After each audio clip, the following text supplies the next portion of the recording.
விசேட செய்தனோடு உங்களை இணைத்துக் கொள்கிறோம். அன்பான நேயர்களே, உங்களுக்கு தெரியும், மாவனலை பிரதேசத்திலே ஒரு இஜ்திமா இடம்பெற்றிருந்தது. இந்த சம்பவம் பதிவாவது இந்த இஜ்திமாவை தொடர்ந்து இலங்கையிலே சில காலமாக சற்றே தன்னுடைய பேச்சுவார்த்தைகளை அல்லது தன்னுடைய பேசுபொருளில் தன் பெயர் வருவதை தவிர்த்து கொண்டிருந்த இலங்கையினுடைய பொதுபல சேனா அமைப்பினுடைய தலைவர் ஞானசார தேரர் என்று எல்லோரும் தெரிந்து வைத்திருக்கக்கூடிய பௌத்த மத குரு, அந்த துறவி விடுத்திருக்கக்கூடிய மிக முக்கியமான ஒரு சில செய்திகள், அதன் மூலம் மீண்டும் எமது முஸ்லிம் சமூகத்தை ஏதோ ஒன்றுக்குள் தள்ள முனைகிறார் என்பதனை புரிந்து கொள்ளக்கூடியதாக இருக்கிறது. இவை தொடர்பான விரிவான தகவல்களை வழங்குவதற்காக இணைந்து கொள்கிறோம். அன்பான நேயர்களே, கலகொடாத்தே ஞானசார தேரர், பொதுவாக ஞானசார தேரர் என்று அழைக்கப்படுபவர், இலங்கையிலே முஸ்லிம்களினுடைய மிக முக்கியமாக பல்வேறு பிரச்சனைகள் அண்மை காலமாக தோன்றுவதற்கு மூல காரணமாக இருந்தவர்களில் இவரும் ஒருவர். அவர் தன்பால் இருக்கக்கூடிய நியாயமாக அவர் முன்வைக்கக்கூடியது தான் கலாச்சார ரீதியான அல்லது மரபு ரீதியான பூர்வீகமாக இலங்கையிலே முஸ்லிம்கள் எப்படி வாழ்ந்தார்களோ அப்படி வாழ்கின்ற முஸ்லிம்கள் அல்லாத புதிய பரிணாமத்தில் அனைவருக்கும் சற்று இடைஞ்சலாக இருக்கிறார்கள் என்று அவரே பட்டியலிட்டு வகுத்து கூறக்கூடிய முஸ்லிம்களுக்கு எதிரானவர் என்ற நிலைப்பாட்டை அவர் கொண்டிருக்கிறார். அவர் கூறுகின்ற கலாச்சார முஸ்லிம்கள் யார், அவர் கூறுகின்ற மரபு ரீதியான முஸ்லிம்கள் யார் என்பது அவருக்கு தான் தெரியும். ஏனென்றால் எங்களை பொறுத்தளவில் எல்லா முஸ்லிம்களும் முஸ்லிம்கள் தான். இந்த நிலையிலே இஸ்லாத்துக்குள் தீவிரவாதம் இருக்கிறது என்ற ஒரு சிந்தனையை இலங்கைக்குள் பரப்புவதற்கு அவர் மிக முனைப்புடன் கடந்த காலங்களில் செயற்பட்டிருந்தார். ஆனால் அவருக்கு வலு சேர்ப்பதாக அமைந்த ஒரு விடயமும் கடந்த காலத்திலே நடந்தேறியது. அதாவது ஈஸ்டர் குண்டு தாக்குதல் நடந்தது இல்லையா? இதனோடும் சில முஸ்லிம் பெயர்களை தாங்கிய சிலர் சம்பந்தப்பட்டமை காரணமாக அவருடைய சில எண்ண கருதுகோள்கள் வலுப்பெற தொடங்கின. காரணம், ஆனால் அதனை பெரும்பான்மை சமூகத்தினர் பாரியளவில் ஏற்றுக்கொண்டதாக தெரியவில்லை. ஆனால் அவர் கூறிய கருத்துகள் ஏதோ ஒரு இடத்திலே சரி செய்வது போன்றிருந்தது எங்களுடைய முஸ்லிம் பெயர் தாங்கிகளான சிலர் செய்த வேலைகள். அதாவது எங்களுடைய முஸ்லிம் பெயர்களை தாங்கியவர்களில் ஒரு சில அமைப்புகளை பிரதிநிதித்துவப்படுத்தியவர்கள், அவர்கள் சென்று ஈஸ்டர் குண்டு தாக்குதல் நடாத்தினார்கள் என்பதற்காக ஒட்டுமொத்த முஸ்லிம்களும் அப்படிப்பட்டவர்கள் இல்லை அல்லவா? இப்படிப்பட்ட நேரத்தில் அது தொடர்பில் இப்போது பல்வேறு விமர்சனங்கள் முன்வைக்கப்படுகின்றன. அது ஆட்சியை பிடிப்பதற்காக சிலர் செய்த செயற்பாடுகள், சில சதி நடவடிக்கைகள், இப்படி பல இன்னும் விடை காண முடியாத, பிரதான சூத்திரதாரியே யார் என்று தெரியாத அளவுக்கு இன்னும் விடை காண முடியாத ஒரு சந்தர்ப்பத்தில் இருக்கிறோம். அது ஒரு புறம் இருக்கட்டும். இப்படிப்பட்ட நிலையில் சில காலமாக ஞானசார தேரரினுடைய தகவல்களை எங்களால் பார்க்க முடியவில்லை. அதற்கு காரணம், அவர் தண்டனைகளுக்குள்ளாகி இருந்தார், சிறைவாசம் அனுபவித்திருந்தார், மீண்டிருந்தார். இப்படிப்பட்ட நிலையில் இப்போது மீண்டும், அதாவது நேற்றைய தினம் அவர் மிக முக்கியமான ஒரு கருத்தை தெரிவித்திருந்தார். அதாவது மாவனலை பிரதேசத்திலே ஒரு இஜ்திமா இடம்பெற்றிருந்தது. அது சமூக விழிப்புணர்வுக்காக இருக்க வேண்டும். அந்த இஜ்திமா என்ன நோக்கத்தில் இடம்பெற்றது என்பதை பற்றியெல்லாம் நாங்கள் இங்கு பேசவில்லை. ஆனால் இஜ்திமா என்றால் என்ன என்பது தொடர்பான ஒரு அடிப்படை அறிவு முஸ்லிம்களாகி எங்கள் எல்லோருக்குமே இருக்கிறது.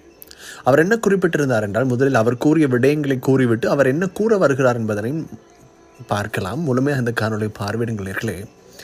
அதாவது முஸ்லிம்கள் எல்லோரும் ஒரு தீவிரவாதிகள் என்ற போக்கை மீண்டும் சிங்கள மக்கள் மத்தியில் ஏற்படுத்துவதற்கு அவர் முனைகிறார் என்பது தெளிவாக தெரிகிறது. ஆனால் அவர் கூறிய விடயம் என்ன? மாவனல்லையிலே மஸ்ஜிதுல் ஹுதாவிலே ஒரு இஜ்திமா இடம்பெறுகிறது. இதனை செய்தவர்கள் அகில இலங்கை ஜமியத்துல் உலமாவால் கண்காணிக்கப்பட வேண்டியவர்கள், அதாவது ஜமாத் இஸ்லாமிய அமைப்பினர் தான் இதனை செய்திருந்தார்கள். ஜமாத் இஸ்லாமிய அமைப்பிலே 2 பிரிவுகள் இருக்கின்றன. அதில் ஒன்று அவர்களுடைய மாணவர் இயக்கம். இதுதான் பயங்கரவாத தாக்குதலை ஈஸ்டர் தினமன்று நடாத்துவதற்கு வழிகோலியது என்ற ஒரு கருத்தை அவர் ஞானசாரத்தில் தெரிவித்திருந்தார். அதாவது இவற்றை கூறியது அவர். அதனால் முன்பிருந்த அரசாங்கம் தடை செய்த இயக்கங்களிலே இந்த மாணவர் அமைப்பும் ஒன்று. பின்னர் அது நீக்கிக் கொள்வதற்கோ அல்லது ஏதோ ஒரு சந்தர்ப்பத்தில் அவர்களுக்கு விதிவிலக்குகள் கொடுக்கப்படுவதற்கோ காரணங்கள் இருந்தன. ஆனால் இப்போது மீண்டும் அவர்கள் பெருகர வைபவம் இடம்பெறுகின்ற ஒரு காலகட்டத்தில், அனைவரினுடைய பார்வையும் வேறு பக்கம் சென்று கொண்டிருக்கக்கூடிய கட்டத்தில் இப்போது மீண்டும் ஒன்று கூடி இவ்வாறு செயற்படுகிறார்கள். அதில் விஷம கருத்துகள் பதிவேற்றப்படுகின்றன இளைஞர்கள் மத்தியிலே. அதற்கு வந்திருந்தவர்களுக்கு தீவிரவாத கருத்துகள் சொல்லிக் கொடுக்கப்படுகின்றன. அதே போல் இன்னும் சில முக்கியமான விடயங்களை தெரிவித்திருந்தார். அதாவது இப்போது பலஸ்தீன் இஸ்ரேல் யுத்தம் சென்று கொண்டிருக்கிறது. இஸ்ரேலியர்கள் இலங்கைக்கு வருவதற்கு பல எதிர்ப்புகள் தெரிவிக்கப்படுகின்றன. தப்பி தவறி இந்த கொள்கைகளை உடையவர்களில் எவராவது ஒரு குண்டை எடுத்துக்கொண்டு போய் அவர்கள் சுற்றுலா பயணிகள் வருகை தந்திருக்கக்கூடிய பகுதிகளிலே வெடிக்க வைத்து விட்டார்கள் என்றால் மிகப்பெரிய ஒரு விடயம் ஏற்பட்டுவிடும் என்று எதையோ சொல்லிவிட்டார். இஸ்ரேலியர்களுக்கு எதிராக எங்களுடைய நிலைப்பாடு இருக்கிறது என்பது வேறு. ஆனால் அதற்காக இவர் கூறுகின்ற விடயங்களை எங்கள் சமூகத்தினர் நினைத்தும் இருக்க மாட்டார்கள். ஆகவே அப்படி இல்லாத ஒரு எண்ணத்தை இவர் உருவாக்குகிறாரோ என்ற சந்தேகம் ஒரு புறம் எழுகிறது. இதுதான் அவர் கூறிய விடயங்களினுடைய, அதாவது அவர் நீண்ட நேரம் பேசியிருந்தார். அதிலே முக்கியமான அவரினுடைய தகவல்கள். சரி, அவர் என்ன கூறினார் என்பது இப்போது கூறிவிட்டோம். உண்மையிலே இந்த இஜ்திமாவை தான் அவர் இங்கே விமர்சனம் செய்ய முன்வந்தாரா என்று நாங்கள் சற்று உற்று நோக்குகிற போது உண்மையிலேயே ஜமாத் இஸ்லாமிய அமைப்பினரோடு அவருக்கு இருக்கக்கூடிய, அதாவது தனிப்பட்ட கருத்து வேறுபாடுகள், அதெல்லாம் அவர்கள் பார்த்து கொள்ளட்டும், அது எங்களுக்கு தேவையில்லை. ஆனால் இங்கே ஒரு முஸ்லீம் என்று வந்துவிட்டால் நாம் அனைவரும் சகோதரர்கள்.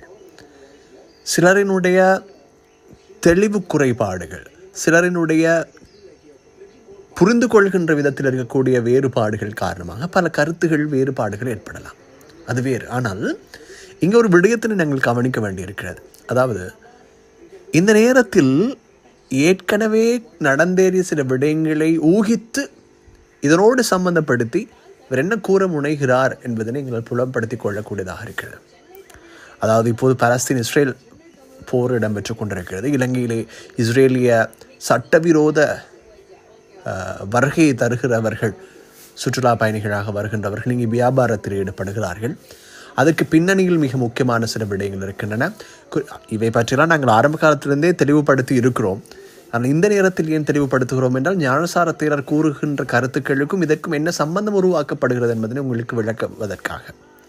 இப்படிப்பட்ட நிலையிலே இது பற்றி யாரும் பேசாமல் இருக்க வேண்டும். ஏனென்றால் பலஸ்தீனை பற்றி ஆதரவாக பேசுகிறவர்களையும் மீண்டும் இலங்கையினுடைய கடந்த கால நிகழ்வுகளோடு ஒப்பிட்டு பேசுவதற்கு அவர் முனைகிறாரா என்ற ஒரு கேள்வி அங்கே எழுகிறது. மறுபக்கம் இஸ்ரேல் என்பதும் இவரை போலவே ஒரு குழுதான் என்பதும் எங்களுக்கு தெரியும். அதாவது மிதவாத கருத்துடையவர்கள் அல்ல, அவர்கள் தீவிரவாத கருத்துடையவர்கள் இல்லையா? அவை இஸ்ரேலினுடைய அனுதாபத்தை தன் பக்கம் பெற்றுக்கொள்வதற்கு இவர் முனைகிறாரா என்ற கேள்வி மறுபுறம் எழுகிறது. ஏனென்றால் மாவனாரையில் அடைந்த இஜ்திமாவுக்கும் இஸ்ரேலியர்கள் அதிகளவு சுற்றுலா பயணிகளாக இருக்கக்கூடிய இடத்திலே யாராவது குண்டை கட்டி கொண்டு சென்று வெடிக்க வைப்பார் என்று இவர் யோசித்து சொல்கின்ற விடயத்திற்கும் என்ன சம்பந்தம் என்று தெரியவில்லை. ஏனென்றால் பள்ளி வாயில்களுக்குள் அடுத்தவர்களை காயப்படுத்துங்கள் என்று ஒரு புறோதும் சொல்லிக் கொடுக்கப்படுவது கிடையாது. சிலர் நான் பார்த்திருந்தேன் அண்மையிலே குரான் மதரசாக்களில் வழிகெடுக்கப்பட்ட கூடிய சமூக கட்டமைப்பில் உருவாக்கப்படுகின்றன என்ற விதத்தில் சில கருத்துக்கள், சில நேர்காணல்கள் எல்லாம் கொடுக்கப்பட்டிருந்தது. உண்மையில் வேதனையாக இருக்கிறது. ஏனென்றால் நாங்கள் பாடசாலை செல்கின்ற காலத்தில், இப்போதும் அது இருக்கிறது, இப்போது அது மக்தப் என்ற பெயரிலே வழங்கப்படுகிறது. அப்போது நாங்கள் எங்களுடைய கிராமிய பரிபாஷையிலே நாங்கள் கூறினோம் பள்ளிக்கூடம் என்று. அது மதரசா, குரான் மதரசாக்களை தான் குறித்தோம். பாடசாலை சென்று வந்ததன் பிறகு மாலை நேரங்களிலே அசர் தொழுகை, அதாவது 2 மணிக்கு பாடசாலை விட்டதென்றால் அதன் பிறகு குரான் மதரசாக்கள் பள்ளி வாயில்களில் ஆரம்பிப்பார்கள். இன்றும் சில இடங்களில் அது நடக்கிறது. அதன் பிறகு மாலை வரை அது தொடரும். இதில் பலன் பெற்றவர்களில் நாங்களும் ஒருவர்கள், இன்றைய சாட்சியாளர்கள். அதாவது எனக்கு ஞாபகம் இருக்கிறது, 5 வயதிலே குரானை நாங்கள் பரிபூர்ணமாக ஓதிவிட்டோம். இறைவனுக்கு அனைத்து புகழும். அதனுடைய தாக்கம் இன்றும் நமக்கு ஒரு இடத்துக்கு சென்றால் கூட, அல்லது குரானை பார்க்காமலே ஓதுகின்ற அந்த சக்தி இறைவன் நமக்கு நம்ம பலருக்கு கொடுத்திருக்கிறான் இல்லையா? இவைகள் அனைத்தும் குரான் மதரசாக்களினுடைய அன்றைய உலமாக்கள் நமக்கு சொல்லிக் கொடுத்த விடயங்கள். அவர்களை இறைவன் பொருந்து கொள்ள வேண்டும். ஆனால் எந்த அடிப்படை அறிவும் இல்லாத, எந்த மார்க்க விளக்கமுமே இல்லாத, பெயரிலே முஸ்லிம்களாக வாழ்கின்ற பலர் இன்று என்ன செய்து கொண்டிருக்கிறார்கள் என்றால், தங்களை பிரபல்யப்படுத்திக் கொள்வதற்காக ஒவ்வொரு இடங்களில் சென்று இந்த குரான் மதரசாக்கள் பற்றி ஏளனமாக விமர்சிப்பது, அவை பற்றி தேவையற்ற கருத்துக்களை புரிந்துணர்வே இல்லாத மாற்று மத சமூகங்கள் மத்தியிலே தப்பபிப்பிராயங்களை உண்டாக்குவதற்காக பயன்படுத்திக் கொள்வது என்பதை ஏற்றுக்கொள்ள முடியாது. தயவு செய்து இது போன்ற விஷமத்தனமான விடயங்களை நிறுத்துக்கள். உங்களுக்குத்தான் கற்றுக்கொள்ள முடியவில்லை அந்த காலப்பகுதியில். இறைவனினுடைய வழியில், தூய வழியில் யாருமே குர்ஆன் மദ്രസാக்களிலே, எனக்கு தெரிந்த அளவில் நாங்கள் சென்ற குர்ஆன் மദ്രസാக்களிலே, அதாவது நீங்கள் கூறுகின்ற கிதாப் மன்னனங்கள், குர்ஆன் மன்னனங்கள் இடம்பெறுகின்ற முழுநேர ஹிஃபுல் மദ്രസാக்கள் அல்லது குர்ஆன் மദ്രസാக்களிலே தான் இவர்கள் குறிப்பிடுகிறார்கள். அதாவது பள்ளிக்கூடங்களை அல்ல இவர்கள் குறிப்பிடுவது, பள்ளிக்கூடங்கள் என்று நாங்கள் குறிப்பிடுவது குர்ஆன் மദ്രസാக்களை பள்ளியோடு இணைந்து நடாத்துகின்ற ஒவ்வொரு கிராமங்களிலும் இடம்பெறுகின்ற குர்ஆன் மദ്രസാக்களை. ஆனால் இவர்கள் எதைத்தான் குறிப்பிடுகிறார்கள் என்று தேடி பார்த்தோம் என்றால் முழுநேர குர்ஆன் மദ്രസാக்களை தான் இங்கு குறிப்பிடுகிறார்கள் பெரும்பாலும். உண்மையிலேயே அங்கு குர்ஆனை சுமக்கின்ற ஹாஃபில்கள் தான் உருவாக்கப்படுகிறார்களே தவிர மாற்று சமூகங்களை ஏளனப்படுத்துகின்ற ஒரு குழு அங்கே எங்கும் உருவாக்கப்படவில்லை. இவைகள் தப்பான கண்ணோட்டத்தில் மாற்று மதங்களுக்கிடையில் கொண்டு செல்லப்படுகின்றன. என்னோடு பேசிய பல மாற்று மத சகோதரர்கள், அதாவது இதற்காக என்று அல்ல, பல சந்தர்ப்பங்களில் நாங்கள் பல்வேறு சந்தர்ப்பத்தோடு பேசுவோம். அப்படிப்பட்ட நேரங்களில் அவர்கள் இஸ்லாத்தை பற்றி பூரண தெளிவோடு இருக்கிறார்கள். பலர் சமூக விடயங்களுக்காக அவர்கள் தங்களை இஸ்லாத்தில் இணைத்துக் கொள்வதை சற்று தாமதப்படுத்துகிறார்கள்.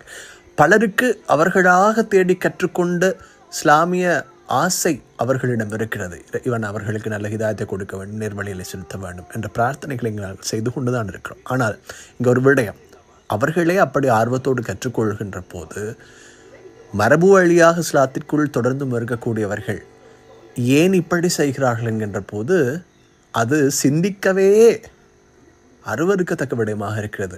நீங்கள் ஒன்றை நினைவில் வைத்துக் கொள்ளுங்கள். இந்த உலகத்தில் உங்கள் பிரபல்யத்திற்காக நீங்கள் நினைத்ததை செய்யலாம், ஆனால் அதனுடைய அறுவடை நீங்கள் காண்கின்ற போது மிகப்பெரிய தனித்து விடப்பட்டவர்களாக இருப்பீர்கள். ஆகவே குர்ஆன் மദ്രസാக்களை ஏளனம் செய்யாதீர்கள். அது எங்கு கொண்டு சேர்க்கும் என்றால் படைத்த இறைவனையும் வழிகாட்டி ரசூல் ஸல்லல்லாஹு அலைஹி வஸல்லம் அவர்களையும் தான் இழிவுபடுத்துகிறீர்கள் என்ற அர்த்தம். இறைவன் நம்மை அவற்றிலிருந்து பாதுகாப்பானாக. ஆகவே ஒரு விடயத்தை தெளிவுபடுத்துகிறேன். எந்த ஒரு இடத்திலும் நாங்கள் மீண்டும் ஞானசாரவுக்கு வந்தால், தேரருக்கு வந்தால், அவர் என்ன செய்கிறார் என்பது அவருக்கு தான் தெரியும். ஏனென்றால் அவருக்கு ஒரு கட்சி இருந்தது, பின்னர் சுயேட்சை குழுவாக போட்டியிட்டார்கள், இப்போது அவரினுடைய அரசியல் ரீதியான தேவை இருக்கிறது. இப்படி பல விடயங்கள் அவருக்குள்ளே இருக்கின்றன.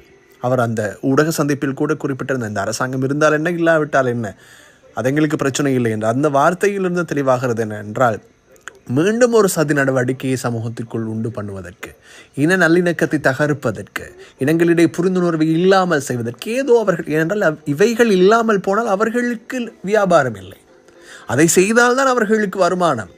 அப்படிப்பட்ட ஒரு சூழலிலே சரியான முறையில், ஏனென்றால் குறிப்பாக நாங்கள் எங்களினுடைய பள்ளிவாசல்களை அடுத்த சமூகத்தினர் பார்க்க வேண்டும் என்பதற்காக நாங்கள் செய்ய வேண்டிய அவசியம் கிடையாது. எங்கள் மார்க்கத்தில் சரியான முறையில் நாங்கள் நடந்து கொண்டாலே போதும். அது நம்மவர்களையும் அடுத்தவர்கள் பால் ஈர்க்கும் ஒரு விடயமாக இருக்கும். இதுதான் முக்கியமானது. இஜ்திமா என்பது காலகட்டத்தில் முக்கியமான ஏதோ ஒரு விடயம் தொடர்பான சமூக சிந்தனை உருவாக்குவதற்கான ஒரு முறைமை. அது ஒரு குழு ரீதியான ஒரு வகைபாகங்கள் இடம்பெறக்கூடிய ஒரு அமைப்பு. அது காலத்தின் தேவை கருதி இடம்பெறுகின்ற ஒரு விடயம். இதில் போய் இன்னும் ஒரு சமூகத்தை ஏளனப்படுத்துகின்ற ஒரு விடயம் அங்கே ஒரு போதும் இடம்பெறாது. ஆகவே யாரோ ஒருவர், இப்போது ஞானசாரத்தினருக்கு கூட சில அடிப்படை இல்லாத விடயங்களை, அதாவது தனக்கு தேவையான அல்லது தான் எதிர்க்கின்ற ஒரு குழுவை இல்லாமல் செய்ய வேண்டும் என்ற நோக்கில் ஏதோ எங்கள் சமூகத்துக்குள்ளே இருப்பவர்களே அவருக்கு ஏதோ தகவல்கள் கொடுக்கிறாரோ என்னும் சில போது யோசிக்க தோன்றுகிறது. அப்படி நடந்து கொண்டால் இறைவனை பாய்ந்து கொள்ளுங்கள். எங்களுக்குள் கருத்து வேறுபாடுகள் இருக்கலாம். அதாவது ஒருவர் ஒரு பிரிவை சேர்ந்தவர்களாக இருக்கலாம், ஒருவர் இன்னும் பிரிவை சேர்ந்தவர்களாக இருக்கலாம். இப்படி ஏனென்றால் எங்கள் இஸ்லாத்துக்குள் பிரிவினைகள் கிடையாது. இது கால ஓட்டத்தில் உருவாக்கி கொண்டவைகள். அதாவது தௌஹீத் என்று ஒரு சிலர், தப்லீக் என்று இன்னும் ஒரு சிலர், ஜமாத் இஸ்லாமி என்று இன்னும் ஒரு சிலர், அஹ்லுஸ் சுன்னத் வல் ஜமாத் என்று இன்னும் ஒரு சிலர். ஒரே ஒரு விடயம்தான், நீங்கள் யாராக இருந்தாலும் இறைவனை ஒருவன் என்றும் அவன் தூதர் ஸல்லல்லாஹு அலைஹி வஸல்லம் அவர்கள் இறுதி தூதர் என்றும் ஏற்றுக்கொண்டு இஸ்லாமிய அக்கீதாவின் வரையறையை மீறாதவரை நீங்கள் கருத்து வேறுபாடுகள் உங்களுக்குள் இருக்கிறது என்பதற்காக பிளவுகள் வரை கொண்டு செல்லாதீர்கள். அதுவரை நீங்கள் அனைவருமே ஒரு இடத்தில் நின்று இருப்பவர்கள் தான். உங்களை இறைவன் பாதுகாப்பானாக. ஆகவே ஒரு விடயத்தை யோசித்துக் கொள்ளுங்கள்.